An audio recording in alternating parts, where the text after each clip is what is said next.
November 5th, 2025. From high above Mars, a repurposed eye returns a soft, grainy sphere where a streaming tail ought to glow. I'm here with you in the quiet, voice low and even, to guide what we notice and to let the rest settle. Lower your screen brightness, place the device where your hands can rest, and make sure you're not driving. If you like, cue the Sleepy Science playlist so the room hums at the same slow pace as your breath. We'll measure first and wonder second.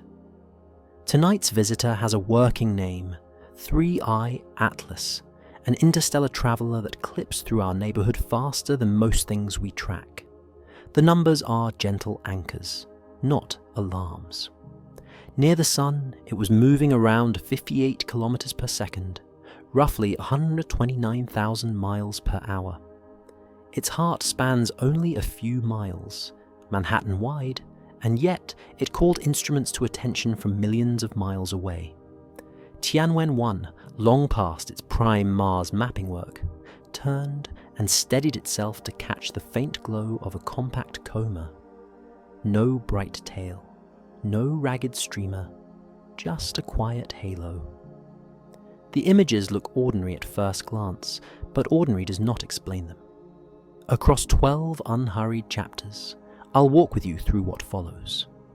The plane of its path nearly skimming our planetary disk, the mass loss that should have painted the sky, and instead left almost no trace. The odd chemistry that hums against what we expect, the light itself coming back strangely aligned. I won't chase conclusions. I'll keep to what's observed, lean toward what's plausible, and where the data thins, I'll slow down. Breathe in for 4, breathe out for 6, and let the colours soften at the edges as we dissolve into the first step. Along the ecliptic, the road is already drawn. I invite your gaze to the thin, patient line where the planets keep their appointments, a flat ring of habits around the Sun. I picture a chalk mark on dark velvet. I trace it with one fingertip, slow and sure. This is our handrail for tonight's first step. Breathe at an easy pace while I set the scene. The visitor slides in not from above or below, but nearly flush with this very plane, as if it had studied the lanes long before arriving. The quiet route line appears, and with it, a sense of something that knows how to choose a path. I keep my voice steady as we walk along that route in our minds.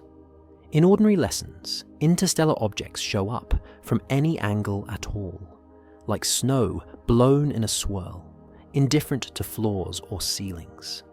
Our solar system's ecliptic is a flaw only to residents born here. Wanderers have no reason to respect it. Yet this traveller holds to the line within a few degrees and does so retrograde, moving opposite the planets, like a pilgrim taking the one-way street against the flow because the destination is elsewhere. I note the fact, then set it down on the quiet route line, free of urgency. The ecliptic itself is a history of beginnings. Long ago, dust and gas flattened into a disk, and from that disk, planets learned to circle. When you imagine that disk, let your breath become circular too, unhurried and complete. Inhale along one arc, exhale along another. The ecliptic is not a fence, only a suggestion written in gravity's handwriting. To see a stranger honour, it is to feel a subtle tug at our expectations, the way a familiar path feels when someone new walks it without asking directions. There is a difference between unusual and alarming. And tonight, we stay on the gentle side. Unusual asks for curiosity. Alarming asks for hurry. We choose curiosity. The retrograde glide feels like the quiet crossing of a small boat along a canal. Everyone else rows in the opposite way. It is not loud, it is not chaotic. It is deliberate in a way that might be coincidence and might be nothing more than the angle of approach. I hold both possibilities with open hands, and we keep moving along the chalk mark of the quiet route line. As we drift, landmarks pass in soft focus. Mars, somewhere near the lane's edge. Venus, farther inward. Jupiter beyond, a massive keeper of keys. The visitor's path skims their neighbourhoods without knocking at any door. Close is a story word in space, and here it means tens of millions of kilometres, which is to say near enough for instruments to pay attention, but far enough that gravity keeps its distance. The choreography is difficult to see without drawing it, but your breathing already knows the rhythm. Step and glide, a route chosen and then kept. I pause to name the comfort of numbers without letting them press. The plane alignment within a handful of degrees, the opposite-handed motion. The sense that arrival is not a dive, but a merge onto a cosmic roadway that has been there all along. None of this is proof of anything other than the path we can measure. Still, when the measurements stack into a shape, even a simple one, it is natural to tilt your head and listen for meaning, the way you lean toward a distant train you cannot yet see.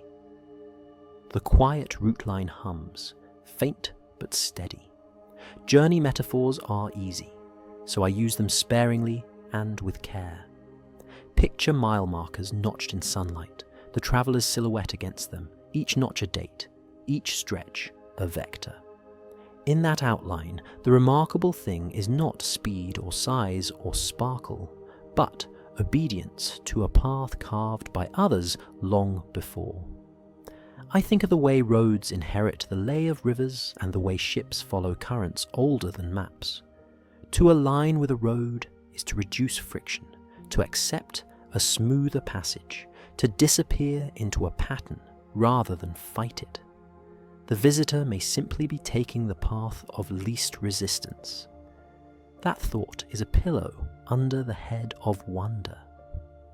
If interstellar space is an ocean, and our ecliptic a narrow shipping lane, then watching a far traveller enter the lane in the wrong direction offers a lesson in patience. Ships can pass safely if spacing is wide and courtesy is kept. And in space, the spacing is always wide, the courtesies enforced by gravity itself. What feels like intention could be luck, and what looks like luck could be the result of 1,000 tiny nudges during a million-year crossing we did not witness. I let that long view soften the edges of speculation, because the night is for resting with what we know, and laying down what we do not. Towards the back half of our walk, I imagine the chalk line widening into a ribbon where our instruments write faint notes. The first detections, the orbit fits, the adjustments that trim uncertainties the way a sailor trims canvas, all of it converging on the same near-ecliptic course, all of it whispering that the visitor is not climbing in from the poles, but slipping in along the thin seam of the disk. And in that resonance among datasets, in that repetition of alignment from multiple vantage points, the calm grows, rather than the noise, because when different eyes confirm the same direction, even a retrograde traveller feels less like an intruder, and more like a passing guest who has chosen a familiar hallway to cross a quiet house while everyone sleeps. By the time we reach the end of this first lane, the idea has settled. A stranger has kept to our floorboard, nearly flush with the ecliptic, choosing an approach that is simple to describe and subtle to interpret. And if you ask whether that choice was made by physics alone or by circumstance layered upon circumstance, I will answer with breath instead of certainty, because a good night's rest begins where questions are allowed to remain questions for a while, and where the chalk line of the quiet route holds steady underfoot as the room goes dim and the hush holds.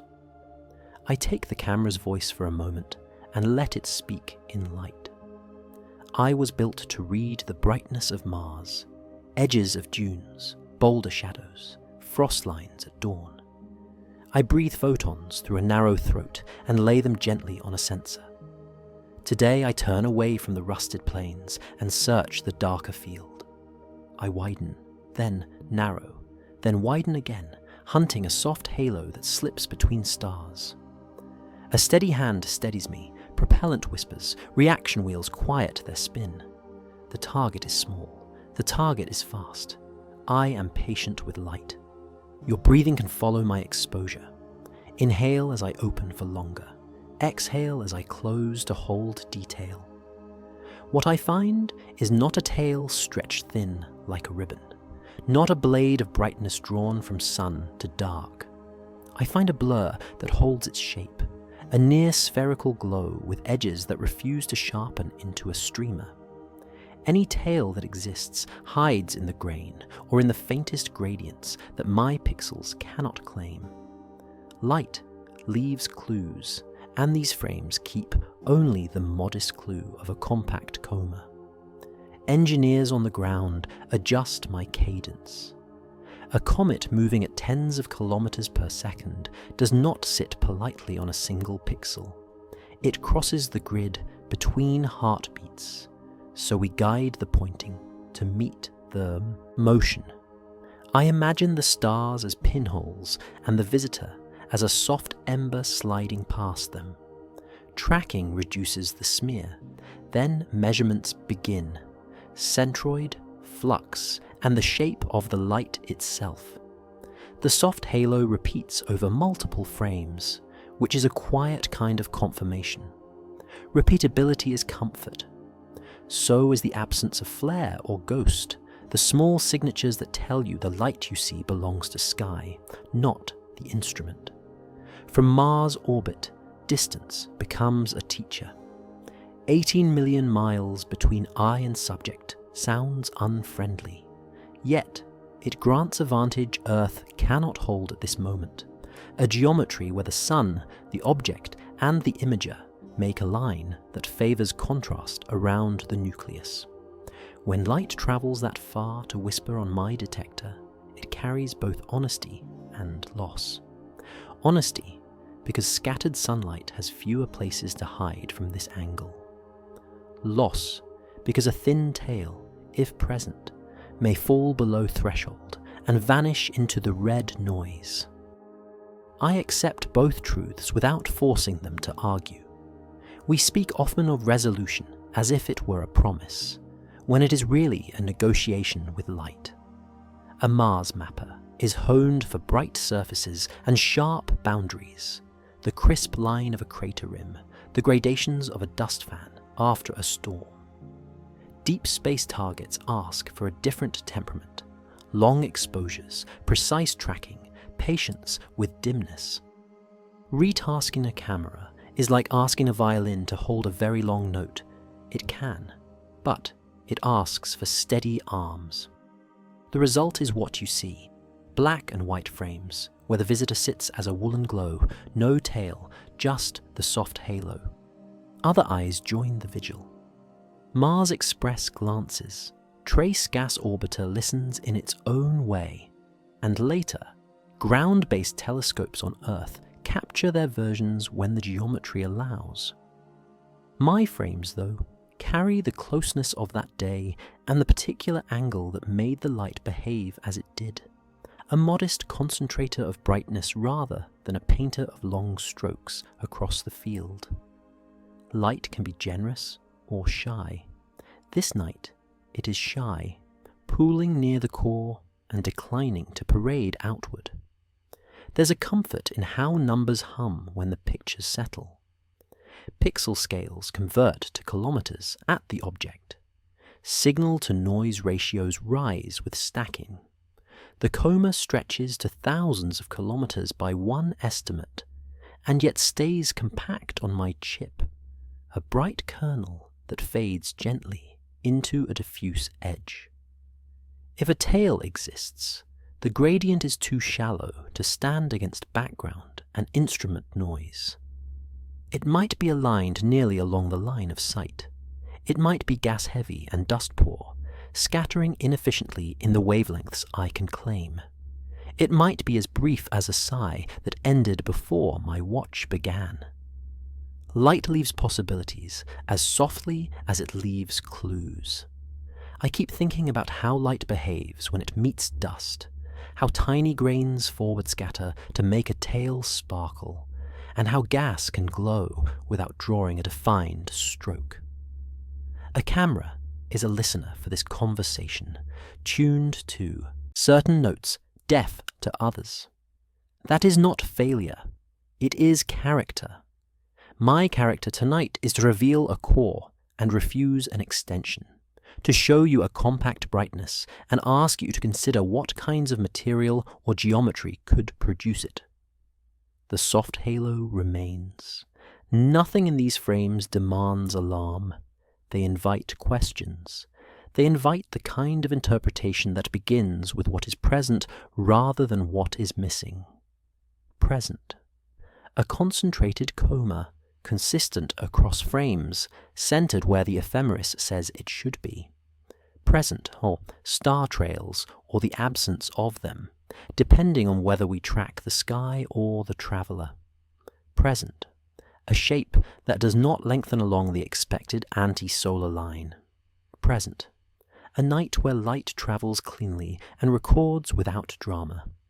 In sleepy science, that is plenty. A word about sharpness, because the mind loves the crisp edge. Sharpness in deep space imagery is less about the blade and more about the whisper. It is the curve of brightness falling away from the center, the way the slope softens, the way circular symmetry holds or breaks. The comet tonight, if we keep the old word for convenience, keeps its symmetry and its quiet center. I would expect a tail to compress that symmetry along the push from sunlight to draw a teardrop. Instead, the teardrop declines to appear, and the halo remains near round, like a lamp, seen through fog. It is a simple image, and because it is simple, it rests well. Midway through the watch, I close my eyes, my shutter, and open again for a longer sip. The sky deepens, stars thicken. The visitor still glows as a compact patch, and I note it in the log. You can imagine the light as a thread, but keep the metaphor gentle. Tonight, light prefers to pull rather than stretch. Then the sequence ends, the data hands down to ground, and I face Mars again. It is a relief to return to familiar brightness, but I keep a memory of the soft halo, because a small thing that stays consistent across time is a trustworthy companion in a field that often flirts with randomness. At the edge of this chapter, let the room dim like a window at evening. Imagine the histogram sliding toward the left as brightness eases. The instrument's voice quiets. Your breath follows. We have a set of images made from patience with light and shaped by geometry we did not choose. We will not ask more of them than they can give. We will place them on the table with their modest brightness intact, then draw the shade a little lower as the window dim settles and the frames rest. Where is the tail, I ask, softly enough that the question doesn't wake the room. It ought to pour away from the sun like breath on cold air. It ought to trace the anti-solar line with an easy confidence. Instead, there is only the absent plume, a glow gathered close, as if the comet were wrapped in its own weather and unwilling to shed it. I answer myself with patience. The image shows what it shows, not what stories expect. We will keep to the quiet and look again. What should happen is simple. As the surface warms, ices turn to gas, dust lifts, and sunlight pushes that mix outward. Gas makes one kind of tail, dust makes another. The vectors point away from the sun because radiation pressure and the charged wind insist. Even a modest outflow, multiplied by days near perihelion, should paint a visible stroke across the field. When that stroke declines to appear, the mind fills with fogged guesses. I let those guesses settle like mist and return to numbers that don't drift. Near one astronomical unit, the small but measurable push is recorded, a radial non-gravitational acceleration around 1.1 x 10^6 per day squared, and a transverse term near 3.7 x 10^7. From momentum alone, that implies a notable shedding, on the order of 13% of the body's mass during the sunward swing. If the nucleus weighs in at something like 30 billion tons, 4 billion tons left in a short span. 4 billion tons is not a rumour. It is weather you should see. Yet the absent plume lingers, stubbornly quiet. Post-perihelion, the pictures arrive, frames from a Mars orbiter on November 5th, ground images from Italy and Spain the same day, all pointing out the sun's direction like a signpost and finding no streaming debris along it. The coma is compact. The edges fade gently. Compare it to a familiar comet caught 2 days earlier, and the difference stares back. A tidy tail on the ordinary one, a woolen sphere on the visitor. The absent plume is not a single camera's quirk. It is a shared report. Could the plume be mostly gas and not dust? I ask next, as if speaking to a student across a lab bench at midnight. Gas can glow faintly, or its specific colours our broad filters don't favour. A dust pour outflow would carry mass without the bright scatter of grains. Under that recipe, the coma can grow while the tail stays shy, a gauze too thin to rise above background. Instruments tuned for particular emission lines might sing. Others will hear only the hush. It's plausible, and plausibility is a kind of rest. What about geometry? I answer to the next question. A tail aligned nearly along our line of sight compresses its ribbon into a narrow column that hides inside the coma's roundness. A camera tracking the comet will keep the core sharp, while any low-contrast extension blends into symmetry. Even a slight smear from motion or from the point spread of optics can erase a gentle gradient.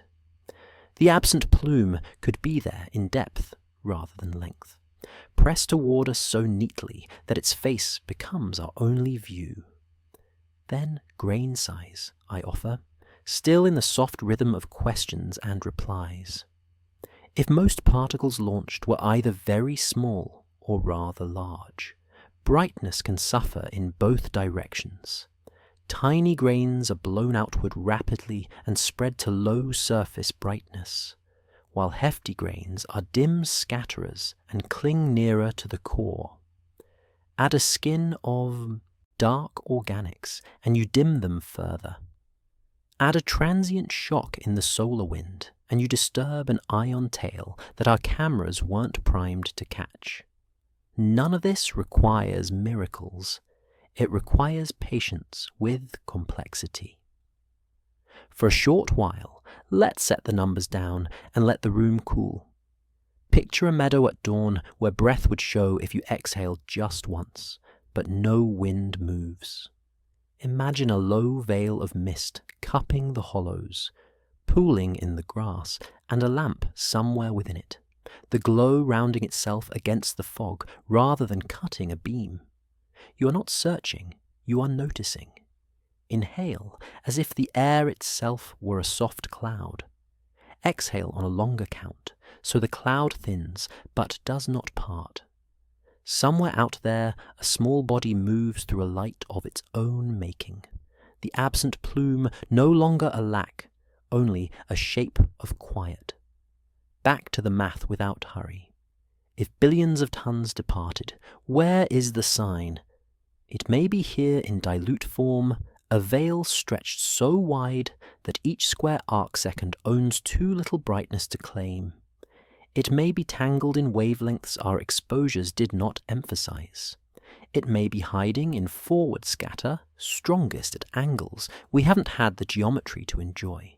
So what we have instead is the near round pool of a coma that is constantly fed and constantly fading. A lamp in mist that refuses to carve a path through the air because every photon is shared with the gauze around it, rather than trained into a single spear of light. Consider expansion. Material thrown off at hundreds of meters per second grows a cloud of many thousands of kilometers in a few short hours. Surface brightness falls as the square of that growth. A camera looking for the absent plume will find that while total light adds up, the tail's edge falls beneath thresholds where noise and faint star fields argue for attention. And so the eye returns to the central glow that holds its own against the background, because it is where the density still lingers, and because our instruments, like our minds, are most comfortable with a circle that stays. There is also time. The post-perihelion snapshots are real, but they are snapshots. If the strongest outflow and the best tail geometry peaked days earlier, and if Earth was screened by the sun during that hour, the most generous plume may already have thinned by the time the cameras could look again, leaving us with a residue rather than a banner. In that telling, nothing violates physics. The mist simply lifted before we opened the window. So the absent plume remains a quiet puzzle rather than a crisis. The force we calculate is there. The frames we trust are there. The models that predict streaming dust and glowing gas are there. Reconciling them may ask for better angles, narrower filters, more time on target. Until then, the halo is enough. It is a kind of kindness to see something as it is, and not scold it for what it didn't show, to let a fog be a fog without demanding a beam. On board the last breath of this chapter, I let the haze draw back from the field of view, not in a rush, only the slow easing that follows any long exhale. The images settle like dew, the questions dim to low embers. Somewhere beyond Mars, the traveller keeps moving, carrying its quiet weather. The room cools, the floor stills, and what was once a demand becomes a gentle tide that retreats into the dark, leaving a smooth strand of calm behind. October 30th of 2025 arrives like a small card slipped under a door, a date written in sunlight rather than ink. I turn the card in my hands and feel how warm its edges are. Perihelion, closest approach to the star that rules our days. From Earth, though, the scene is hidden, not by clouds or weather, but by the glare that erases. The sun stands between us and the visitor, and in that brilliant distance, our best telescopes become blind for a while. The moment passes behind the brightest wall in the room. I think of light as fabric and the solar disk as a folded curtain. From our vantage, the curtain draws across the stage and the seam happens to run over the comet. The fold is not malice, it is geometry. When elongation shrinks toward near zero, the sky near the sun becomes a tapestry of daylit scattering, and any dim traveller is sewn into the bright weave until it slips out again. The folded curtain hangs so near that even determined eyes cannot find a gap to peer through. Patience becomes the only instrument that works. Mars watches from a different seat, a few rows off to the side. The same curtain falls, but the seam lies elsewhere, and that slight shift matters. Tianwen-1, already living in that auditorium for years, turns its optics toward the gap and lets photons stitch their way across the distance. European orbiters prepare their notebooks. None of this is dramatic. It is housekeeping in a long play, instruments adjusting to make the most of a window that Earth, for a short time, simply does not have. The fabric of vantage points is never cut from one cloth. A postcard honors timing without assigning intent. I keep that rule close. The fact that perihelion hid from Earth while spacecraft near Mars could look does not prove a plan. It proves the sky is wide and we sit in only one chair. Yet, I also let the texture register. The date lines up with a geometry that favors machines above another world, and that means our record of peak activity will arrive not from backyard observatories or mountain domes, but from a camera retasked far away. The folded curtain explains it cleanly, and the explanation is enough. On nights like this, I picture the angles in a quiet sketch. Draw the sun at the center. Place Earth where it must be. The visitor swinging by at 9/10 of an astronomical unit. The line of sight from Earth presses too close to the solar rim and vanishes in glare. The same line from Mars arrives at a kinder angle, the kind that lifts the fringe of curtain just enough. The difference between seeing and not seeing is sometimes only a few degrees of sky, the width of a fingertip held at arm's length, and that small measure decides whether a halo reveals itself or remains a rumour. After the date stamp, the next card is November 5th, when images from Mars orbit step into the record. They show a compact glow, and they do so from a vantage Earth couldn't occupy just days earlier. Ground-based telescopes, once the sun slides off the line, add their own frames, but they echo the same surprising restraint in the comet's appearance. If you lay the cards side by side, Oct 30, Nov 5, you see a rhythm. The hidden turn around the sun, then the first clear looks, all while the fabric of geometry keeps most of Earth's eyes in the soft dark of temporary ignorance. There is a pattern in the tour that follows, and I name it without sharpening it into certainty. The path brushes several domains where watchers live. Mars first, then a geometry that makes Venus a consideration, then a sweep that leaves Jupiter not far by sky, but far enough by distance to remain merely a neighbour of the page. Close in this ledger is always measured in tens of millions of kilometres, which is to say close for a postcard and far for any handshake. Instruments were awake, and they made notes. That is the whole story, and also the important part. If our fabric metaphor holds, celestial mechanics is a loom, and the threads are orbits pulled tight. Sometimes the shuttle passes, so that two lines of observation cross neatly, and sometimes they miss, creating a patch where no thread lies. Earth occupied a patch of no thread at the decisive moment, while Mars crossed a region where threads ran in parallel. In one seat, the curtain occluded. In another, it parted just enough.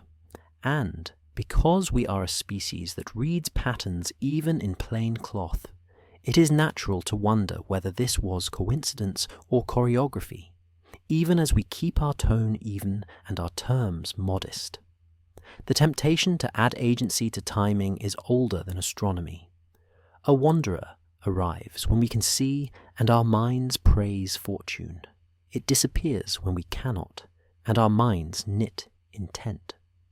But the sky's calendar is a ledger of angles and periods, not a will. In this case, what we call convenient may be nothing more than a fortuitous phasing of planets, a geometry that put human machinery where it needed to be to rescue data during a week when ground telescopes could not. That is not a letdown. It is a reminder that curiosity prefers many chairs in the auditorium, because any one chair will one day face a folded curtain. I keep a long, slow sentence for the back half, because big ideas deserve long breaths. And here it is. When the comet slipped behind the sun from our point of view, we did not lose it to mystery or to myth. We simply moved, in a patient and practical way, to other eyes that were already open in other places. And we let those eyes do the seeing. Then we stitched their images to our models and their timestamps to our ephemerides. And in that stitching, the night regained its shape. The fabric holds.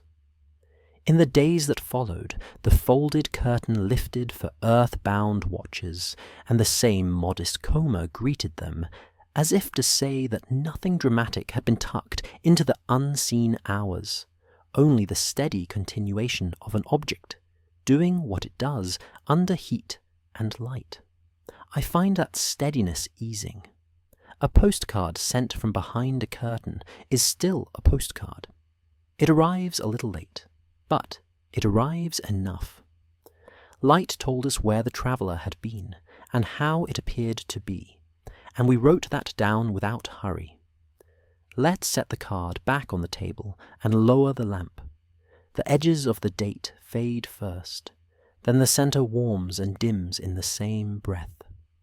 The room keeps its stillness while the lantern goes low, and we are left with a simple understanding that timing is a thread, perspective is a weave, and the curtain's fold is just another part of the cloth we study, patient and unafraid of the brief moments when it hides what it must.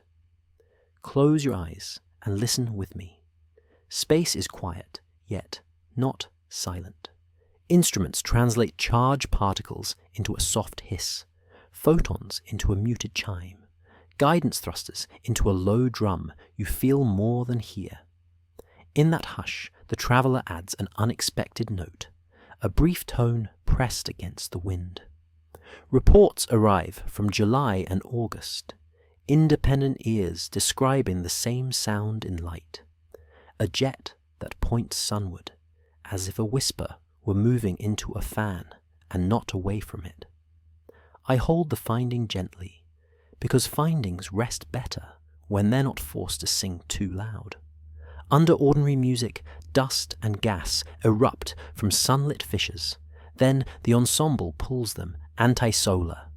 Photons push, the solar wind sweeps, ions pick up and trace blue arc strings down the field. A comet score is usually simple to read. Bright coma near the core, a dust tail that bows from the sun, an ion tail often straighter and sharper, both obedient to the conductor's baton of radiation pressure and the magnetic field's changing key. A sunward jet is dissonance in that key, a phrase written against the bar lines. The ears perk, the metronome slows. We listen twice. Teams checked for the easy trick first. Sometimes a tail that really curves away can appear to point toward the sun if you view it edge-on, a projection effect called an anti-tail. Enter the geometry auditors with their quiet confidence. They mapped viewing angles night by night, compared synchrones and syndines, the families of particles launched at different times and of different sizes, and looked for a way the camera could have folded a normal tail into a sunward spike. The math declined to help. The spike held when angles changed and telescopes changed. It shortened and lengthened with activity, but it didn't flip to the expected side. Against the wind, the note remained. I picture the nucleus as a chamber with a few tight vents, like organ pipes tuned by ice and sun. As it tumbles, each pipe sweeps space with a pencil-thin plume, a collimated beam of dust and molecules that traces arcs near the core before any larger forces can remap it. In that near field, the few tens or hundreds of kilometers where motion is still mostly the speed and direction of launch, a jet can, for a heartbeat, aim sunward because the nozzle happens to face that way when the pressure pulse comes. If the grains are large enough and the beam is bright enough, a camera sees the near-field arc as a short, stubborn spike facing the glare. It is a local solo, not the orchestra, and yet, on a quiet stage, a solo can fill the hall. Another part of the score lives in colour. Gas cares about lines, CN, C2, sodium, singing at their preferred wavelengths, while dust paints a softer broadband smear. If your filter favours the gas and the gas dynamics under certain flows, wrap and fold near the dayside, you might hear a treble that creeps sunward even as the base of the dust obeys the usual push. And if your filter favours the dust, you might miss the treble entirely and declare the hall empty. Several groups alternated filters and still found the same off-key tone, which is why the discussion grew careful rather than loud. When instruments agree, the room leans forward.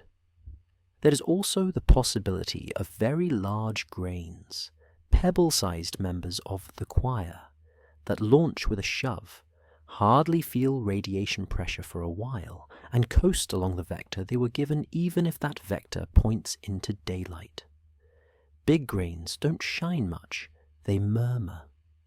A dense, collimated spray of them would build a short sunward stub near the nucleus, faint but measurable, that evaporates into invisibility farther out, where smaller grains and gas reclaim the melody. That picture may not need new physics. It needs only a distribution weighted toward heft, and a nozzle that fires at the wrong moment toward the light. Let's quiet the analysis and step into the soundscape itself. Hear the long, even breath of the solar wind as a steady, white hiss. Lay a low hum beneath it, the resonance of a rotating nucleus, subtle and slow. Now at a click of jets opening and closing, a metered tapping, followed by a thin, high thread of tone that leans toward the sun and holds for a count longer than comfort, a filament of sound defying the air you can't feel. Instruments answer with soft pips, record cadence and level.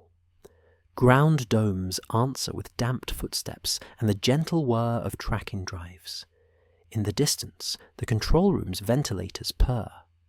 You are not required to decide what the thread means. You're only invited to hear it and let it fade. Ambience 60s. Back at the console, we return to ion physics and the way fields can reshape a song. The interplanetary magnetic field drapes around a cometary coma. Pick-up ions can stream along the field and build structures that are not purely radial, from the sun. In rare conditions, a fold or reconnection event can make local flows that appear to lean up sun within a small region, an eddy in the larger river. If the images captured only the near core where such eddies live, a sunward-leaning filament might emerge without asking for anything unnatural, the way a gust can raise a flake against the breeze for a blink, before the flake returns to the general drift. Rotation matters too. If the nucleus spins so that a vent faces the dayside, at the same moment a pressure pulse inside the pore reaches its crest, the plume leaves nearly straight into the light. A drumbeat fired into the oncoming air. A fraction of a rotation later, the same vent fires into a different quadrant, and the spike shortens or disappears. Observers noted that the feature was intermittent. Intermittence is what you expect from a rotating chamber with uneven pipes, not a fixed horn bolted to physics. None of this erases the oddness. Odd things can still fit inside known scores. They may sit at the edge of the staff, but the staff holds. What made the feature persuasive were the cross-checks. Nights when the geometry changed and the spike refused to turn into an illusion. Sequences where stacking frames preserved the angle. The absence of artifacts in the direction of tracking. The way star profiles and flat field quirks failed to mimic a true jet. Each small negative result removes a false note, and what remains is a line that, however modest, asks to be played as written. A long thought belongs here, so I'll give it a long sentence, steady and low.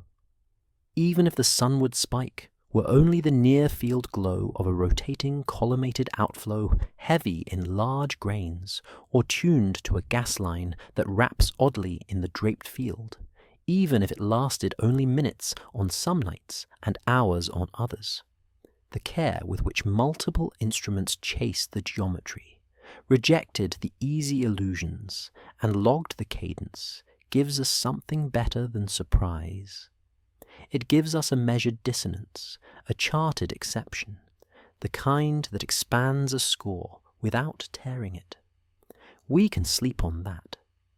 By the end of the season, the feature had a reputation rather than a rumour, and also a humility.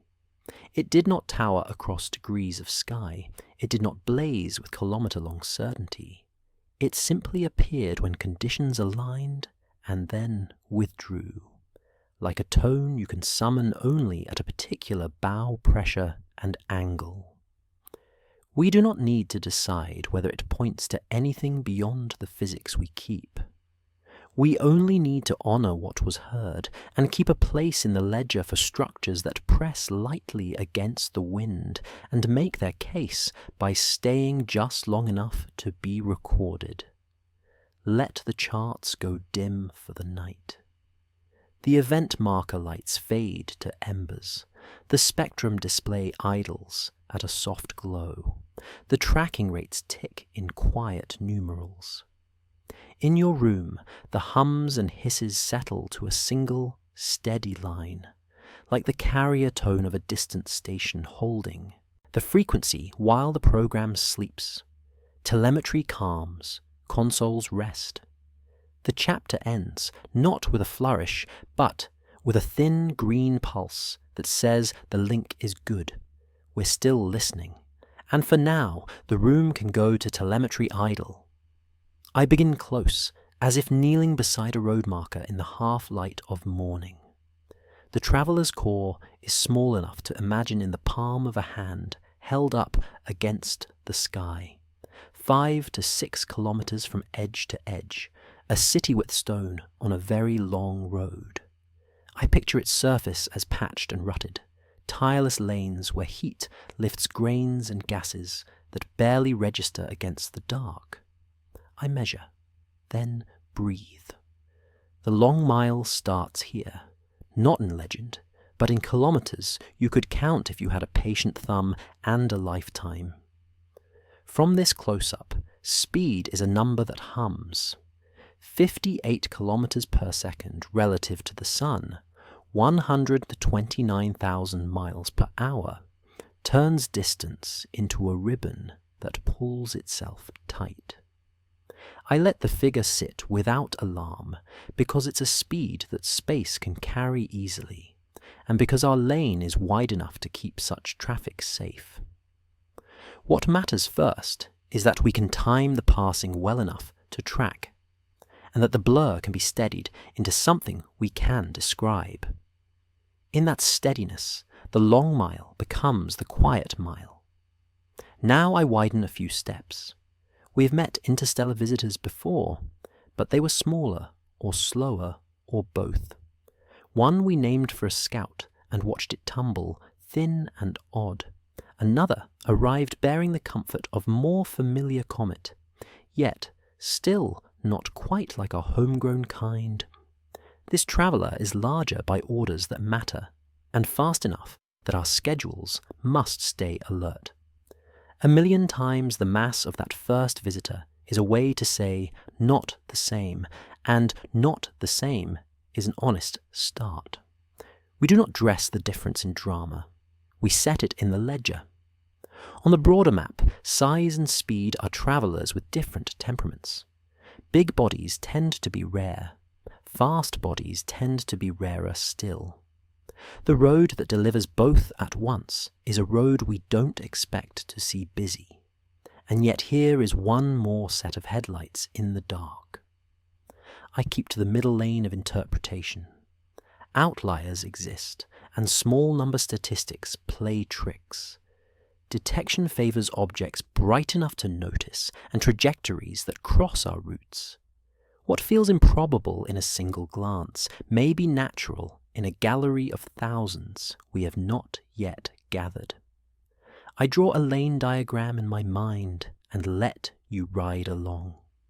At the narrowest scale, the nucleus turns and outgasses. At the neighbourhood scale, solar gravity and radiation pressure shape the traffic. At the system scale, paths thread among planetary lanes. At the galactic scale, the traveller's story begins long before we had roads to meet it. In each frame, the numbers keep their tone. 5 to 6 kilometres wide, a rough estimate that anchors the close-up. Tens of kilometres per second, a pace that looks smooth, when the lane is millions of kilometres across. A mass in the tens of billions of tons, enough to be stubborn under small pushes, light enough to be moved by a sustained breeze of heated gas. The long mile runs through every frame. The temptation here is to say too big, too fast, and let the phrase do all the work. I choose different words. Big is only big compared to what we expected from our first 2 postcards. Fast is only fast compared to the drift of average comets bound to our sun. Both are entirely compatible with an object ejected from a different star's highways, with a shove we did not witness. A shove that might be ordinary in places where planets crowd and giant neighbours lean in close. On the cosmic road, all miles are long. Some are simply longer. Statistics sit in the passenger seat and flip through their notes. Power law distributions for sizes predict many small, fewer large. Detection probability shifts with brightness, distance, and time on sky. Fast travellers spend less time above thresholds. Slow ones linger longer. Our surveys, meanwhile, are not yet the all-seeing sentries we dream of. They have blind spots, clouds, hardware schedules, and horizons. An object that is both big enough to catch and fast enough to rush by will skew our early sample, not because the road is crowded with such traffic, but because our cameras are still learning where to point and how often to look. The long mile includes the miles we missed. When I zoom back in for a breath, I picture the surface again. A handful of kilometres, a handful of fissures, a handful of seasons in a brief, bright loop near the sun, and within that loop, forces we can calculate well enough to infer how much mass left. 13% in a short leg of the journey sounds abrupt. The road, however, is honest. Heat near the star is a hill that makes all engines rev.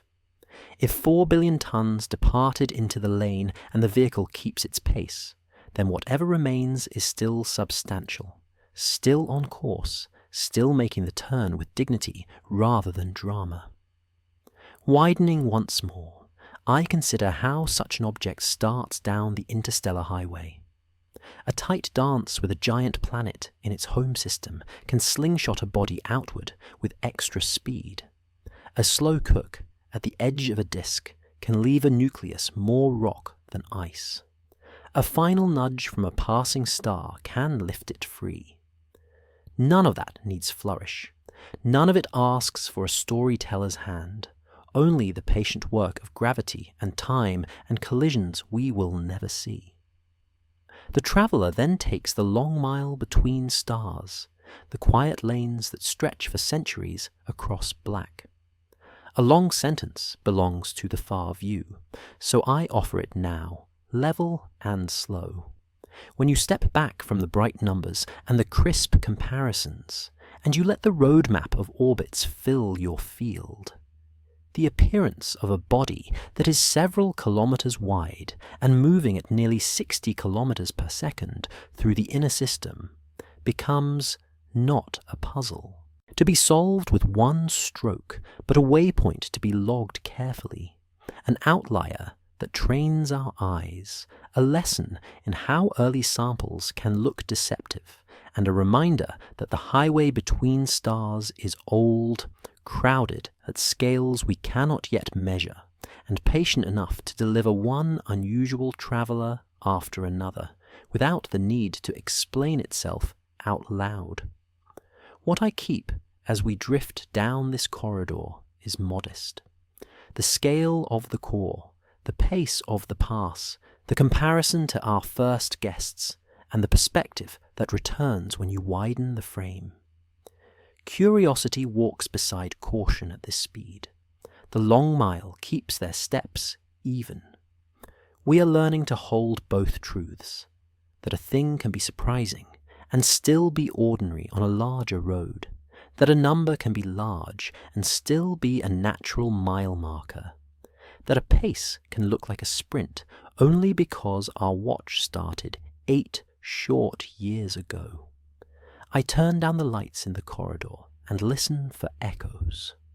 Footsteps fade. The figures on the chart screens ease into stable lines.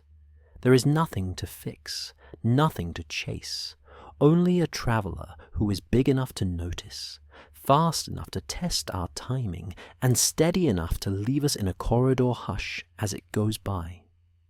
The long mile continues past the door and into the dark, and we let it, resting our hands on the rail and setting the map down for the night. If light is a cloth, then chemistry is the weave. I run the fabric between forefinger and thumb and feel where it snags, where threads cross in ways our looms don't predict. Spectra are how we touch from afar. A slit, a prism, a sensor, and then the colours lay themselves down like yarns in order. In many comets, iron hums more loudly than nickel. Water hums loudest of all. Here the odd weave catches. Nickel speaks above iron. Water barely whispers. I note it, then soften the thought, because one swatch does not condemn a whole bolt of cloth. We look, we test, we breathe. If nickel sings louder than iron, then maybe the loom favoured refractory threads. Nickel binds into alloys and grains that hold their shape when ice surrenders. In the glare near the sun, refractory bits can lift late and linger close, shaping the spectrum toward metals even as water vapour thins. If the nucleus is rock-heavy, then volatiles are a fringe rather than the fabric, and the spectral voice will skew. That story fits the hand, even if it surprises the eye. If water counts are low, only a few parts in 100 by mass, then perhaps the cloth was cooked before we ever saw it. Long passages through other suns' warm rooms can dehydrate a surface, leaving behind salts, silicates, organics, and metals that don't flee at the first boil. If the outer rind is desiccated, then outgassing answers with species other than water, and the classic green-blue bands stand down while rarer lines step forward. The odd weave shows itself not as a flaw, but as a different pattern set on the loom long ago.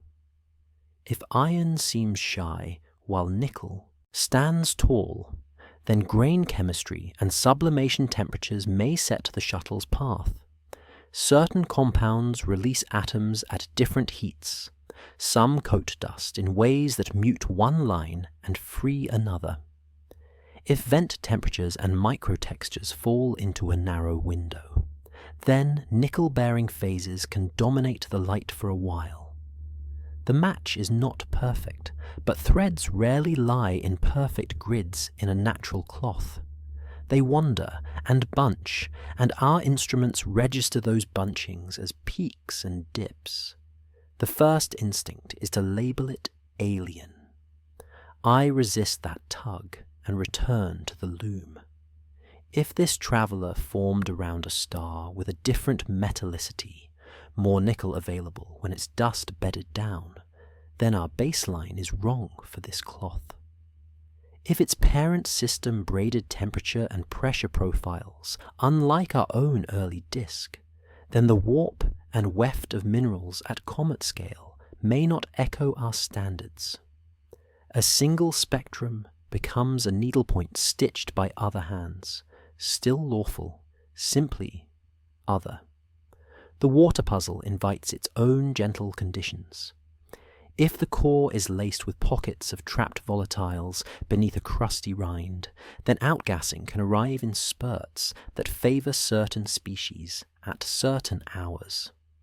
If those hours didn't coincide with our looks, then the water could be undercounted by timing rather than by absence. If dust mantling is thick, then sublimated gas may recondense or diffuse without blowing dust free, leaving a thin coma and a chemistry that makes sense inside the skin but looks spare outside it. Each if is a soft stitch, not a verdict. Fabric admits to stains and finishes too.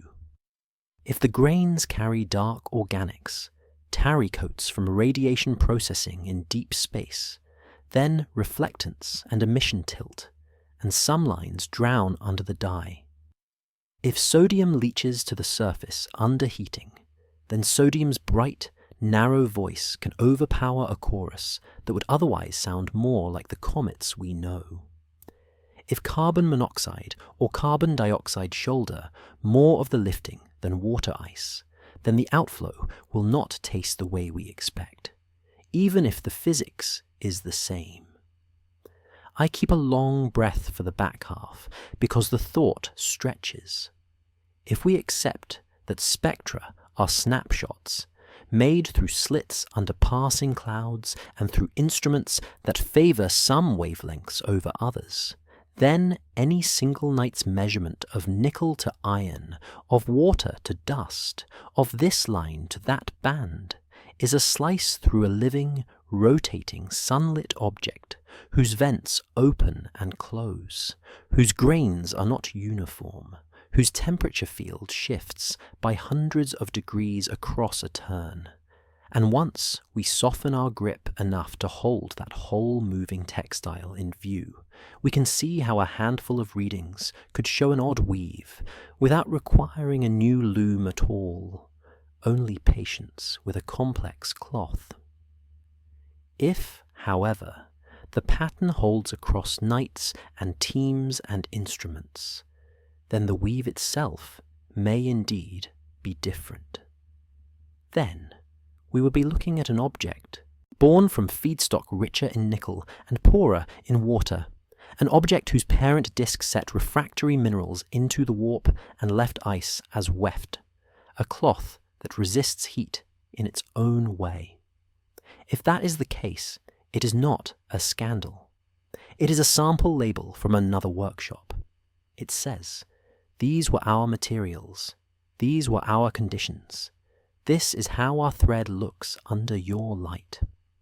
I take a closer, kinder look at what low water means for behavior.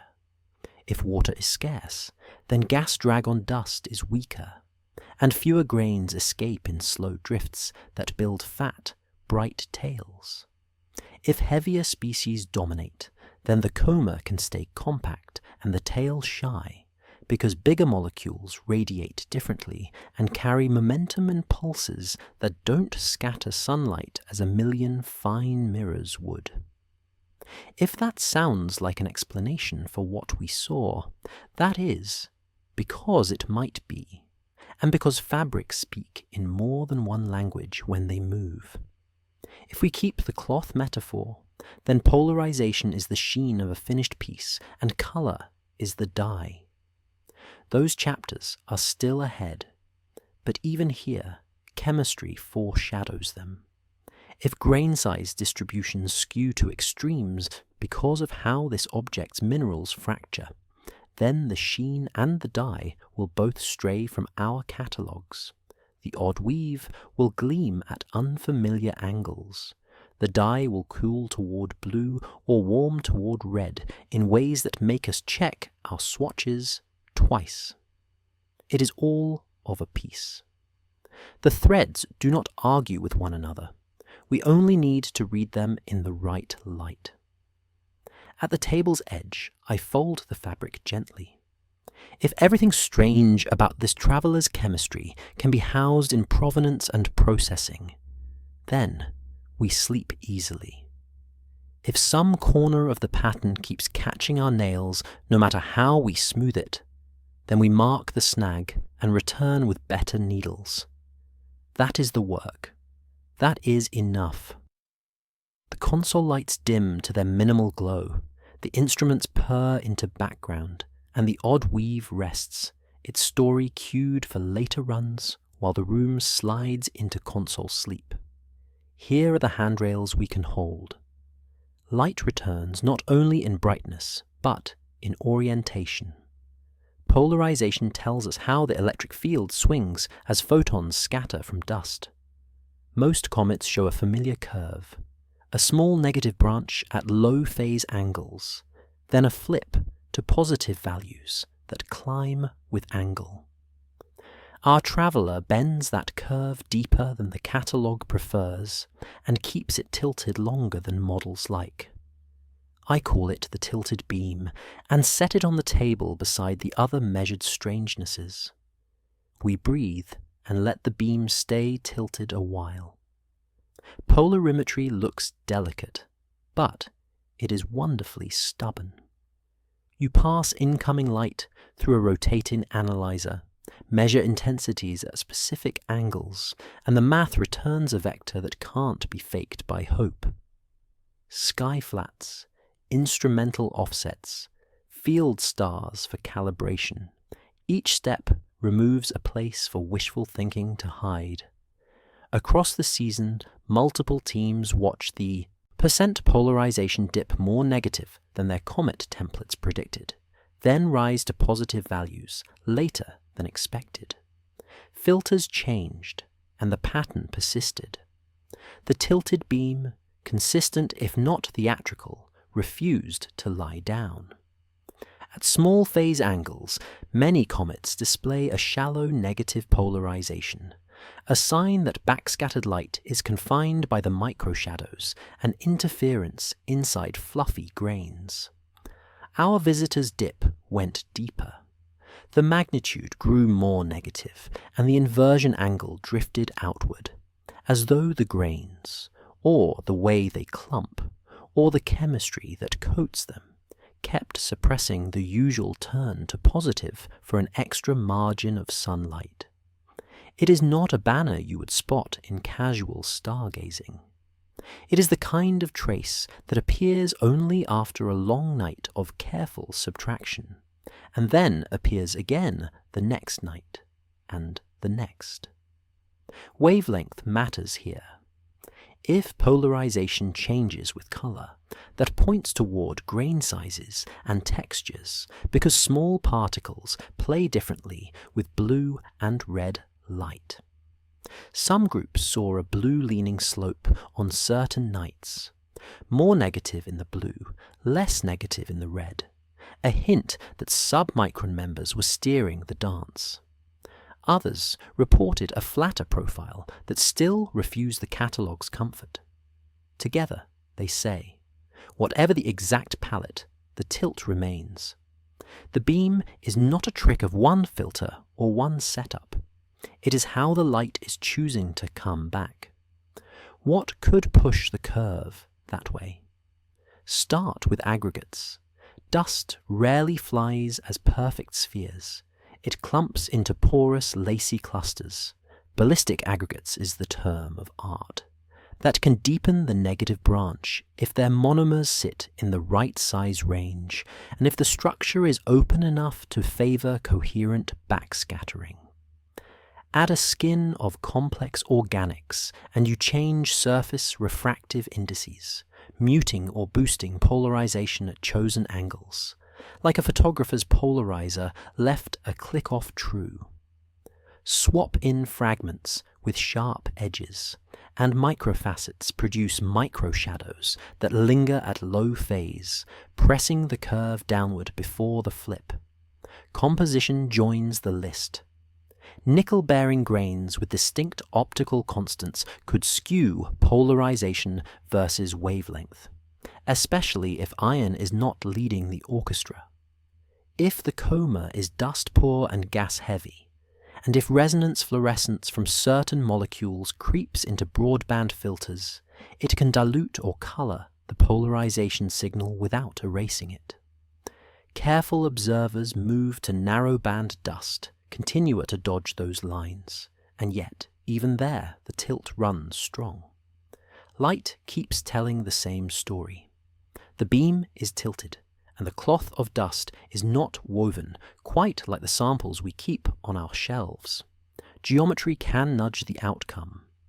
If we catch the coma primarily within a few thousand kilometers of the core, the scattering regime is inner coma dense, a place where multiple small angle scatterings and shadow hiding can exaggerate the negative branch. Track farther out, and the curve often relaxes. Our post-perihelion windows favored inner regions because the coma stayed compact. We looked near the lamp rather than down the street, and the lamp's glass, if it is grainy and oddly textured, will shape the beam we see. That is not a conspiracy of instruments. It is light behaving like light. A quiet detour belongs here. Close your eyes and imagine light as a thin ribbon drawn between your fingers. Twist the ribbon slowly and watch the sheen change. At some angles it darkens, at others it flashes. Now imagine thousands of ribbons, looped and frayed, crossing and overlapping in a dim room. Each ribbon turns the electric field a little. Together, they set a net direction for the shine. A breeze passes, our sunlight at a different angle, and the twist deepens. You do not force the ribbon to lie flat. You let it find its angle and cool on its own. Ambience 60s. We do not have to invent exotic optics to respect what polarimetry is telegraphing. Yet, there is room for a measured reach. If grains align, magnetically, electrostatically, or by gas flow in vents, small anisotropies can appear, and aligned populations change polarization character in ways that spherical, random clouds cannot. If the coma carried an unusual fraction of flattened, plate-like fragments with reflective skins, the curve could kink. Not enough to break physics, enough to unsettle the template. We file this as a hypothesis to weigh against competing ones, not as a claim to wave in triumph. Across the second half of the campaign, another consistent note emerged. The position angle of polarization tended to track the scattering plane as expected, yet with small, persistent offsets on nights when the dip ran deepest. Offsets are the sort of detail that go missing in fast summaries, but matter in sleep-safe science. They suggest that the dominant scatterers weren't just smaller or darker. They were arranged, or evolving, in a way that put a thumb on the dial. I hold that image lightly, a thumb on the dial, not a hand on the lamp. There is a long sentence waiting at the edge of this discussion, and it earns its length because the field is old, and the data are careful, and the room is quiet.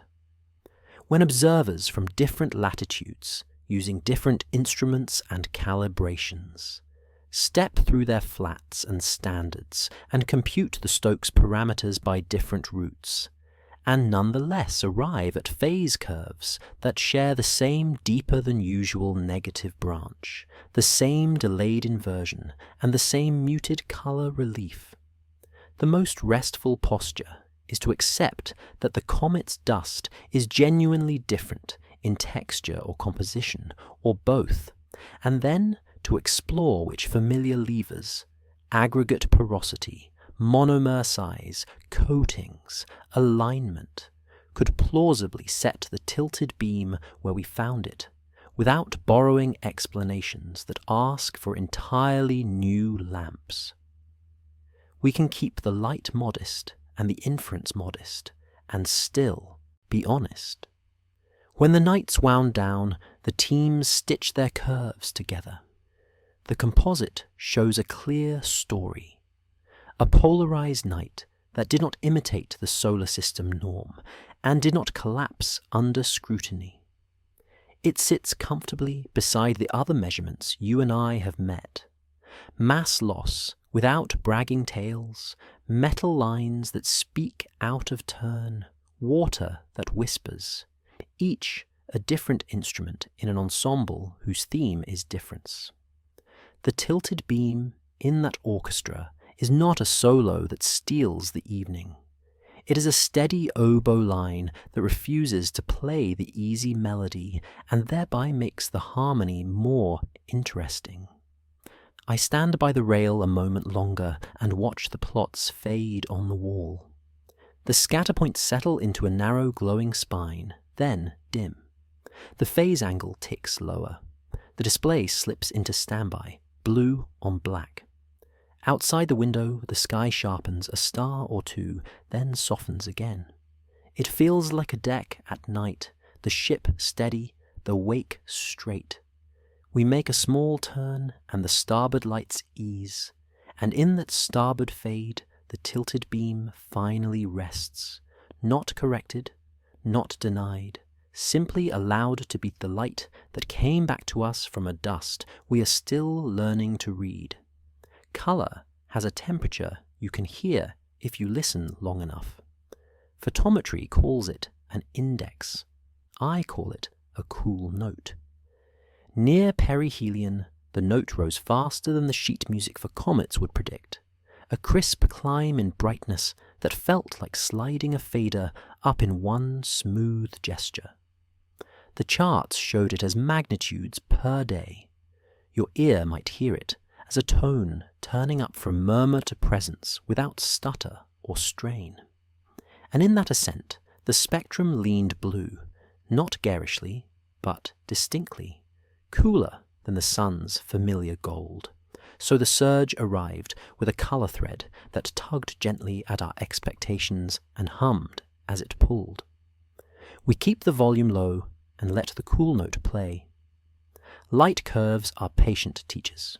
You mark a flux, mark another, remove air, an instrument, an angle, then draw the line that remains. In the weeks bracketing October's close pass, those lines steepened beyond the catalogue's calm slopes. The visitor's brightness rose more quickly than the median of our comet lessons. Not forever, not wildly, but enough that multiple teams raised an eyebrow, then kept measuring. A few nights later, the rise relaxed, as most outbursts do, but the memory of that ascent stayed. The ear recalls when a room wakes all at once. Blue matters because comets, when dust-led, usually echo the sun's color or tilt a little warmer under soot and silicates. Blue says gas is speaking in clearer tones, or that very small grains are scattering short wavelengths more briskly than their larger cousins manage. Blue says fresh and fine, and sometimes fast. If you've ever listened to a recording where a violin's upper harmonics sit forward for a minute, bright and delicate, you've heard something like it. The melody is the same, but the timbre changes the way it rests in your chest.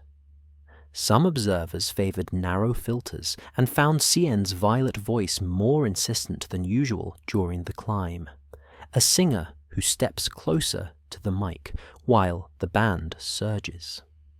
Others noticed that in broadband, the colour index nudged negative relative to solar, that the visitor's tone cooled while it grew louder, a combination that textbooks do not forbid but do not forecast as routine. I picture a small vent opening to a pocket rich in carbon-bearing volatiles, the way a piano's soft pedal lifts and a brighter overtone joins the chord, briefly, beautifully, then falls back. There are dust stories that fit the ear too. If the surge lofted a swarm of submicron grains, the scattered light would skew toward blue, and the phase function could amplify the effect at the angles we had. If the grains were especially clean, fresh fractures without carbon skin, then the tiny mirrors would reflect the short wavelengths more efficiently for a little while, until coatings grew in the solar tan, and the tone warmed again. A comet is a changing orchestra. Instruments step forward or back as the conductor turns pages of heat. Now and then, a light curve with a fast rise draws whispers of breakups. Fragmentation enlarges the effective scattering area fast. In comets, it often comes with fuss, elongated comae, clumps, a tail that thickens with debris. Our frames didn't love that explanation here. The halo stayed compact. The absent plume from earlier chapters kept its hush. Nothing spattered across the stave to announce new soloists. That does not ban the idea. A crust can crack without shattering, exposing a brighter patch that sings blue for a night and then dulls as frost redeposits. A modest retuning fits the recording better than a snapped string. Listen to the timing. The surge flirted with perihelion and its thermal peak, when trapped volatiles would feel most eager to leave. In models, carbon monoxide and carbon dioxide begin the song earlier and later than water, each with its own dynamics. If the traveller is water poor, as our chemistry chapter suggested, then the blue-leaning gas could carry more of the chorus. Add the compact coma and the near line-of-sight tail geometry we've worried over, and you can imagine a bright, tight, gas-rich core that sings high for a few days and never lays down the long, dust-bright tail you expect at that volume. Observers love to compare. On November 3rd, a familiar comet wore a classic dust tail, warm in tone, generous in length. 2 days later, our visitor presented a neat glow, and the cool note, the juxtaposition as instructive as any equation. 2 instruments, one score open to different pages. The first, a brass swell, the second, a woodwind phrase written an octave higher. The classroom lesson is not that one is wrong and one is right. It is that comets are many bands playing in many rooms, and you have to remember which doorway you're listening from. Let me give the long sentence its space, because the ear deserves time. When you lay the brightness rise beside the colour tilt, and you let both sit on the table with the earlier pages about shallow water, tilted polarization, and a coma that prefers to pool rather than trail, what takes shape is not a single shocking revelation, but a coherent timbre.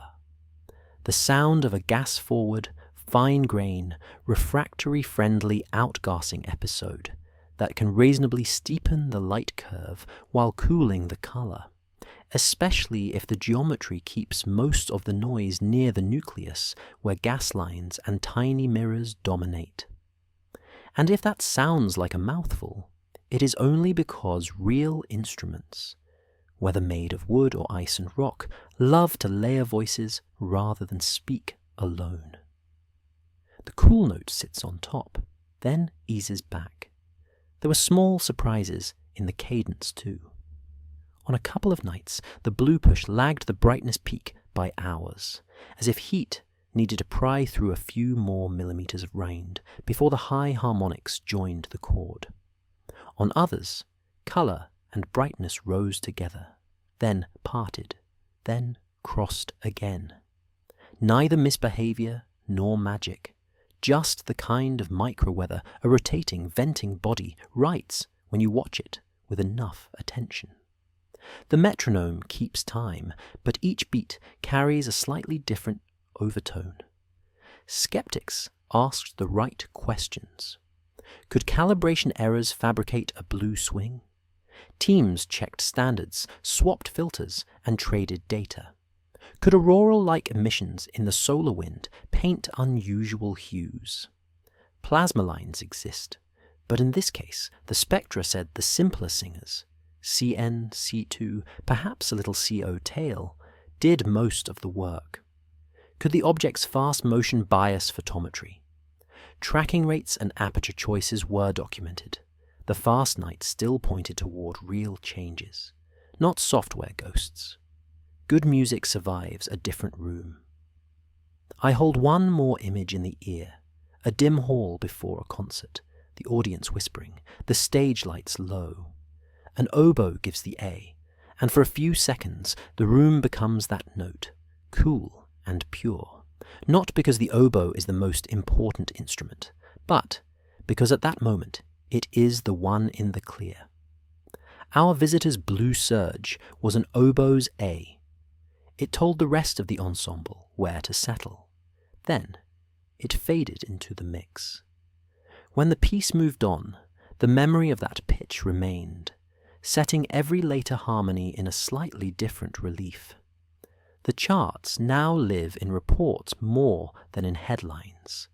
The brightness has eased, the colour has mellowed, the curve slides back to the quieter slope where most comets rest after their closest embrace.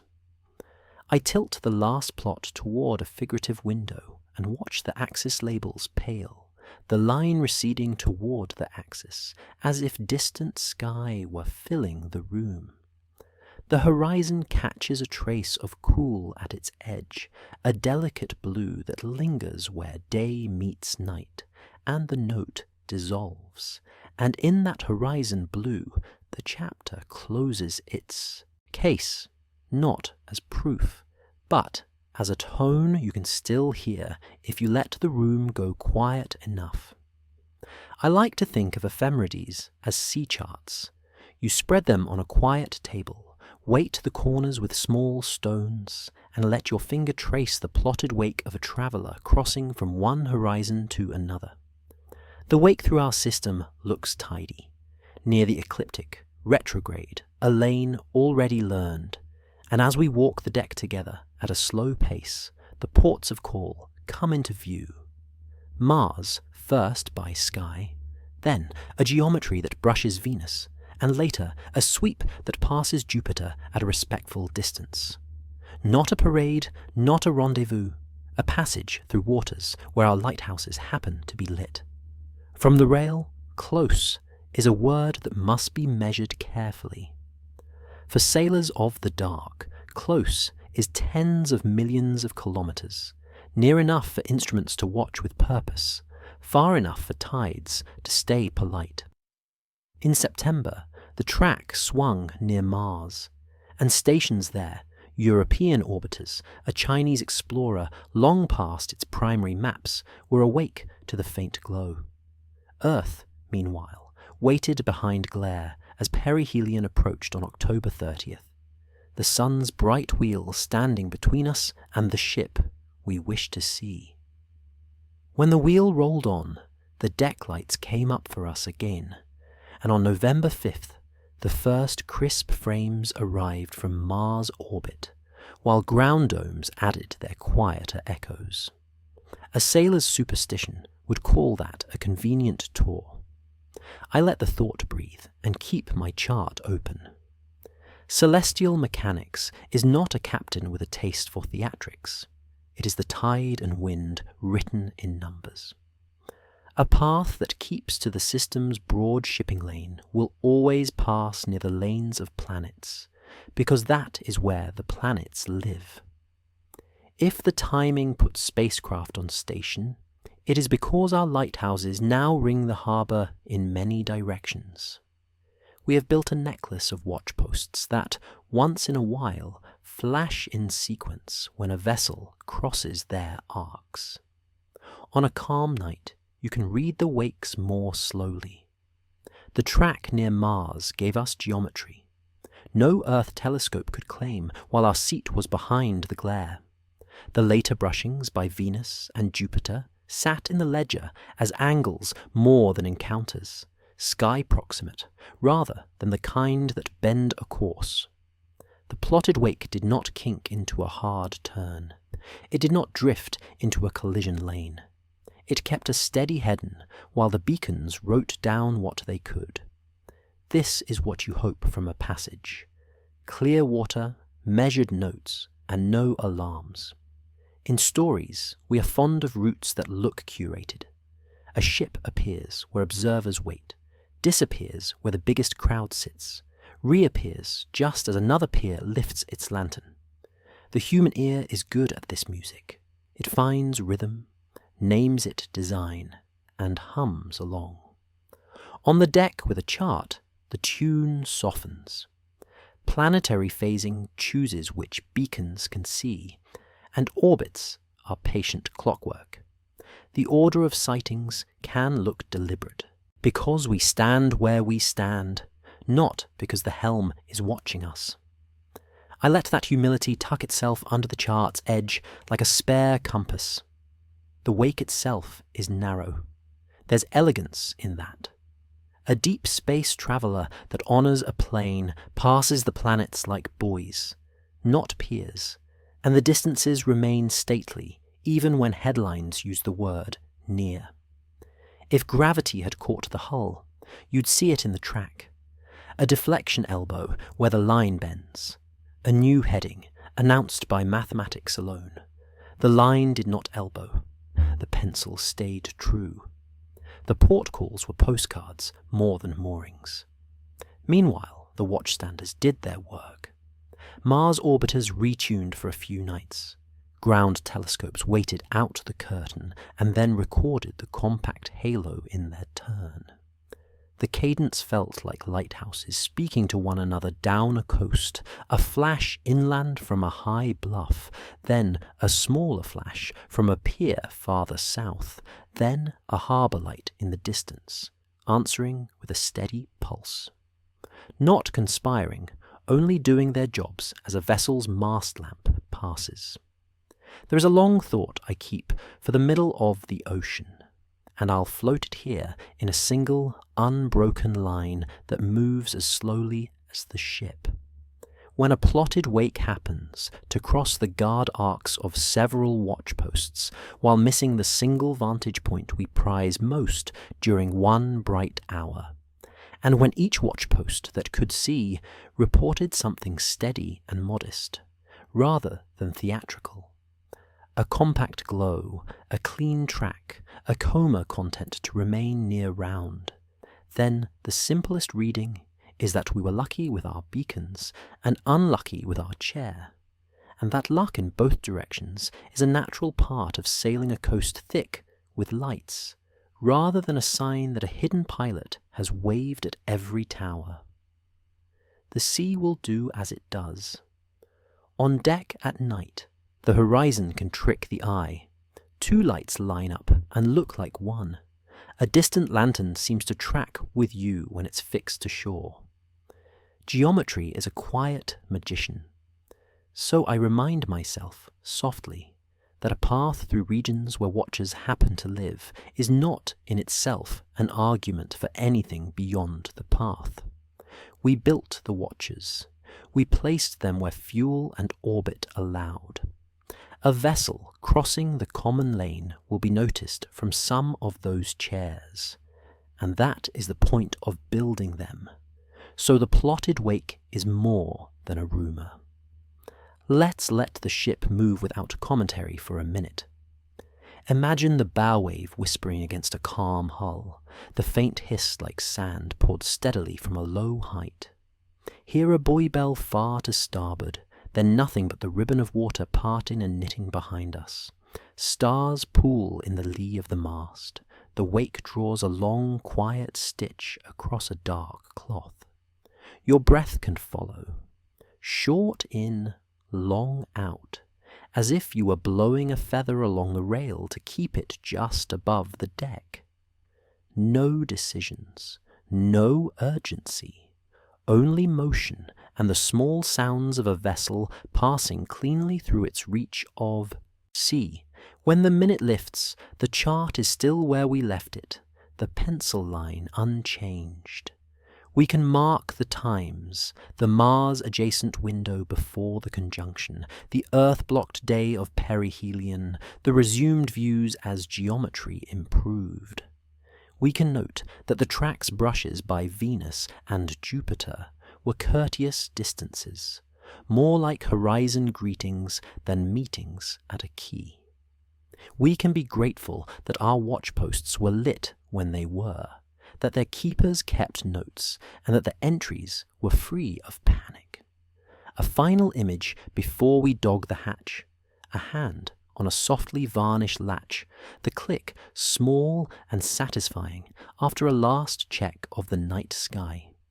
Somewhere out beyond Mars's soft glow and Venus's bright lantern, a ship from other waters has left a plotted wake across our charts. The line will fade from the wall display as the night runs. The notes remain in the log. We fold the chart along its creases, stow it gently, and let the cabin settle with a quiet latch. Listener, let me set this one down like a letter folded once, sealed with breath, and posted to your quiet. Some nights the universe speaks like rain on a roof, steady and without message. Some nights it leaves a mark on paper and refuses to explain it. In 1977, a narrow-band shout, only 72 seconds long, crossed a radio dish in Ohio. The astronomer who circled the numbers wrote one word in the margin that felt honest to the moment. Wow. The page survives. The signal never returned. I carry that page the way one carries a photo in a wallet, creased, improbable, and dear. The dish was called Big Ear. It listened near the frequency where neutral hydrogen glows, a sensible place to aim if you hope that someone else might aim there too. The pulse came from the general direction of Sagittarius, a crowded neighborhood of sky. The antenna's feed horns meant there were two possible tracks, two places on the star map where the beam might have grazed a whispering source as Earth turned. Neither track produced a repeat. The numbers are tidy, the silence tidier. We measure what we can and let the gap remain a gap. Years pass, instruments multiply, surveys learn new tricks. And then, one autumn evening, we pencil in another visitor, this time a small, fast body whose path through our system flattens along the ecliptic. When we trace its entry line backward to the dome of sky, the radiant sits in a patch not far from that old lettered circle. Single-digit degrees, depending on which ephemeris you consult and which night you like. That is close enough for a mind to tap the page and whisper the faint call. It is also far enough for a sober breath. Large patches on the sky can be neighbors without being related. I think of mist when I try to hold this. Two faint shapes on a foggy field can look nearer than they are, because distance dissolves. The wow burst is a wet ring on paper. Our traveller is a soft glow caught decades later by different tools. Alignments of story are not alignments of cause. The sky towards Sagittarius is rich, the way a shoreline is rich with pebbles. Cast 2 handfuls there on different years, and a few will fall within a palm's width. That is not an argument against wonder. It is the note under wonder that keeps the music honest. Still, the mind hums. We have a radio call without an echo, and we have a comet-like body that resists certain expectations. The temptation is to pin the two together, to string a thread through them so they don't drift apart. I let the temptation rest in the palm and name what would count. A repeat at the same frequency from the object's line of travel. A burst that follows it like a shadow through the days we can predict. A modulation that refuses nature's randomness. We do not have that. We have coincidence and a fondness for patterns. Others have looked again with modern dishes, pointing at that region of Aries Sagittarius sky at the same sidereal times, scanning adjacent frequencies, setting up experiments that wait for a visitor's pass. The logs mostly report wind and maintenance and the company of stars. Negative results are not glamorous, but they are the handwriting of careful nights. In sleepy science, such pages matter. They keep the faint call from swelling into a chorus it did not sing. What, then, is the use of a coincidence we cannot promote? It reminds us to build habits. The next time a long stranger crosses our sky, point radio ears, as well as optical ones. Coordinate schedules, so that when geometry favors spacecraft, antennas on Earth can still watch the silent places just off the sun's edge. Keep the frequencies tidy and the clocks synchronized. A single letter folded in 1977 taught radio astronomy how to wait. An unusual comet in 2025 can teach multi-messenger astronomy how to listen with several kinds of quiet at once. The mist lifts a little when method is steady. If I borrow a moment for a gentle thought experiment, and I promise to return it, imagine that the faint call was not a call at all, but a reflection, a glint from something tumbling along a track we did not yet know how to plot. Imagine that the visitor now is not kin, but cousin, only in the way that all wanderers are cousins, sharing lanes without sharing birth.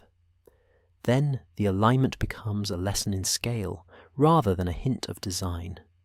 It says the sky is wide, and when we draw circles large enough, some circles will touch, the way dewdrops touch along a blade of grass as dawn gathers. Let me cool the room with mist itself for a breath. Stand at a fence line before sunrise. Shapes appear and retreat. A distant truck sighs like surf, and then is gone. You know there is a road beyond the field, though the fog folds it. From time to time, a single headlight softens the haze, draws a line, and passes. You could convince yourself it knows you are there. You could let it be a headlight on a road. Both thoughts are human. Only one keeps your feet steady. Exhale slowly. The faint call fades the way. Sound fades in wet air. The fence cools under your hand. The field keeps its secrets. There is a long sentence I owe you, because letters can hold long sentences if the handwriting is neat. When a famous solitary radio event from a crowded, hydrogen-bright patch of sky, and a later, solitary interstellar visitor happen to share neighborhood on the dome within a few degrees. It is gentle and wise to register the nearness, to smile at the coincidence, to test where you can with pointed ears and careful ephemerides, and then, in the same movement, to set the two notes back down on the staff without tying them with a bar unless and until a line of new measurements draws the bridge for you, because science, as a way of resting, is mostly the art of not fastening things that do not yet belong together. We can leave the page unbound and still feel complete. Before I sign, I want you to know that carrying the WOW margin and the Mars orbit images in the same pocket does not cheapen either one. It keeps them company. It asks us to be the kind of listener who hears both signal and silence without rushing to arrange them into a tune. The faint call teaches restraint. The quiet teaches patience. Fold the letter along its crease. Run a thumb over the soft paper. Press it closed, as if closing a small envelope. The night will do the rest. Night in the lab has its own temperature. Screens dim to a velvet glow. Fans thread a low hum through the room, and paper curls slightly at the corners where warm palms held it earlier. I sit with the last plots and the first drafts, a night shift keeper of quiet, letting evidence and patience share the same chair. The questions are not loud. They do not need to be. I pull the stool closer, lay out the pages like swatches, and run them under a modest lamp as if testing how each thread catches light. The steady loom waits. When I speak of patterns, I do not mean omens. I mean threads that repeat under tension. Each measurement is a strand drawn from the spindle of a night. The near ecliptic path, the retrograde glide, the soft halo instead of a streaming tail, the calculated shove of non-gravitational terms, the chemistry where nickel hums above iron and water whispers, the deeper than usual negative polarization, the blue-leaning surge, the intermittent sunward jet, the timing that put some instruments in view while Earth blinked. Woven together by method, they form a cloth unlike the standard samples. Unlike is not guilty. Unlike is simply unlike. The steady loom holds. In weaving, warp runs lengthwise and sets the structure. For this field, warp is the observed, dates, angles, speeds, lines, fluxes. Weft is the plausible, vents that open and close, grain sizes that tilt, scattering, geometry that hides tails along the line of sight, selection effects that brighten outliers when surveys are young. If the cloth puckers, we do not blame the loom first. We check tension, knot, thread, and pattern. Here, the tension reads true, more nights than not, and the puckers remain, small but persistent, where the new cloth pulls away from the old template. I do not trim them off. I note them and keep the shuttle moving. Multiplying improbabilities tempt storytellers and statisticians in equal measure. 10 rare things do not become one impossible thing when their causes overlap, and they do not become one certain signal when their causes differ. Independence is the word that matters, and in this room, independence is a spool. I unroll carefully because dust physics touches colour, which touches polarization, which touches coma shape, and the same geometry that blocks Earth enhances Mars. Threads cross. The pattern is still a pattern. The steady loom keeps us honest about which lines really run alone. Method is a seam that never goes out of fashion. We stitch the orbit with many hands. We checked for artifacts in jet images. We measured polarization with rotating analyzers and corrected offsets. We compared narrowband to broadband, dust continua to gas lines. We asked what selection effects do when a field is young. That is not a romance. It is tailoring. The cloth that emerges is wearable science. It fits more snugly than rumour, and resists the pulls of imagination when imagination tugs too hard at one corner. Wear it and breathe. It will not tear. For a minute, let the room be all loom. Picture a shuttle passing left and right with a faint wooden sigh. Hear the warp strings hum as they hold their pitch under tension. See a hand, slow and careful, lifting a loose end and tucking it back through the shed so it lies flat. No new pattern is imposed. The existing one is honoured and tidied. The lamp is low. The fabric grows by calm inches. Your breathing can match the shuttle. Out as it slides one way, in as it returns. There is only the rhythmic crossing of threads and the small comfort of a pattern emerging where there was only yarn. Back to the bench, quietly. What do patterns mean when they refuse our favourite templates yet stand firm against our favourite excuses? They mean we are early. The sample of interstellar visitors is tiny. The chance of meeting an outlier first is high. The chance that ordinary looks different off-world is higher still. They also mean that some of our rules have margins we haven't chalked yet, because we wrote them in a room lit by comets raised in one nursery. A new bolt of cloth arrives from another workshop, and the selvage surprises us. That is not a crisis. It is inventory. Synthesis does not require theatrical answers. A dust-poor, gas-forward coma can stay compact. A line-of-sight tail can shelter inside symmetry. Large grains can loft sunward for a heartbeat before pressure corrals them. Refractories can vocalize while water holds back. Aggregates can deepen the negative branch. Rotation can phase the jet. Geometry can hide the hour we most wanted from Earth, but not from Mars. Place these side by side, and a fabric emerges, sturdy, coherent, a little rough to the fingertip, where oddities pucker, but strong enough to fold and label without claiming a brand we haven't earned. There is room at the margin for speculation that does not fray the whole.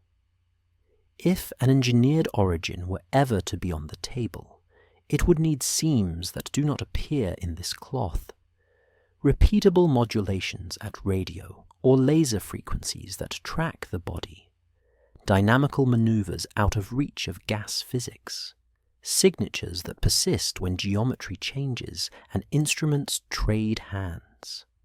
Materials that show lines unknown to chemistry rather than uncommon to it. Until such seams are discovered, the wiser craft is to keep weaving with what is on the bench and keep a spare hook for what may yet arrive. A long sentence belongs here, carrying its weight like a bolt on the shoulder. When careful measurements across months and platforms agree that an interstellar traveller in our care is larger and fast, aligned near our disk yet retrograde, loses mass without drawing a long bright tail, shows metal lines out of order and water too shy, scatters light in a way that deepens the usual negative branch, while its brightness surges with a cool lean, and does all this under geometries that explain some absences and confirm some presences. The most faithful posture is to call the pattern real, the causes many, the independence partial, the sample small, and the work ongoing. Because science in good cloth is the habit of finishing the seam you can sew tonight, and pinning the rest for tomorrow without pretending the garment is already tailored. What next is not a riddle, only a checklist pinned to the corkboard. More polarimetry at angles we missed. Narrowband campaigns that chase gas and dust separately when the curve next climbs. Dust dynamics models that lean into aggregate textures and alignment. Coordinated radio listens with optical nights pegged to the best geometry.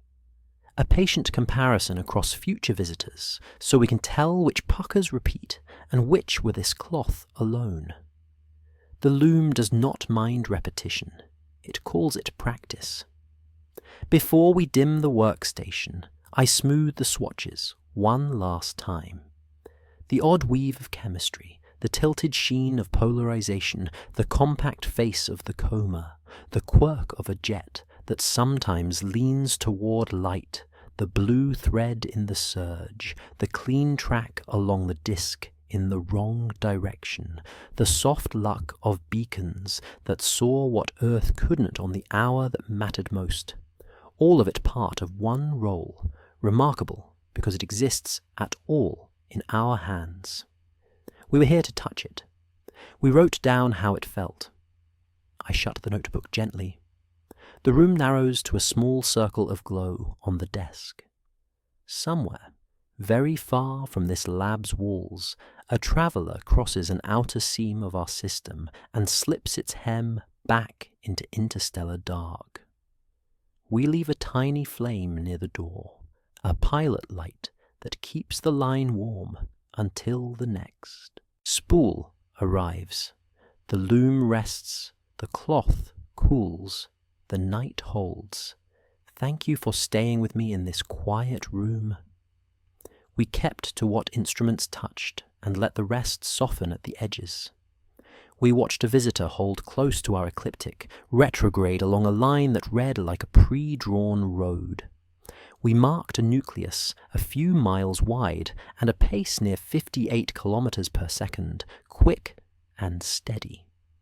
Perihelion came on October 30th at about 9/10 of an astronomical unit, hidden from Earth by glare. From Mars orbit, November 5th, brought black and white frames, a compact coma, no clear tail. The track brushed planetary longitudes at courteous distances, and orbit fits showed no sharp deflection. Dynamics added pressure we could measure.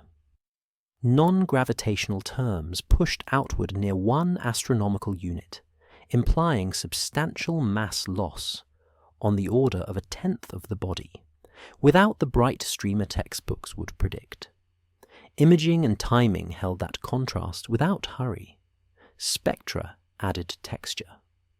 Nickel's lines spoke stronger than iron on several nights, while water production looked modest. Polarimetry set its own signature, a deeper negative branch and a delayed inversion compared with standard comet curves. Near perihelion, light curves rose faster than usual and color leaned blue, with CN and related bands contributing in selected windows. Some observers logged a short sunward jet near the nucleus on certain dates, a small feature that persisted across geometry checks. Taken together, the night wrote a careful ledger. Where it flew, how it brightened, what it reflected, which instruments saw it best, and when. The pages remain. The visitor moves on. Breathe evenly and let the charts dim. You did enough by listening. For now, rest. We will keep watch, and when the next traveller crosses our sky, we'll meet it with the same steady light and the same gentle pace. Good night.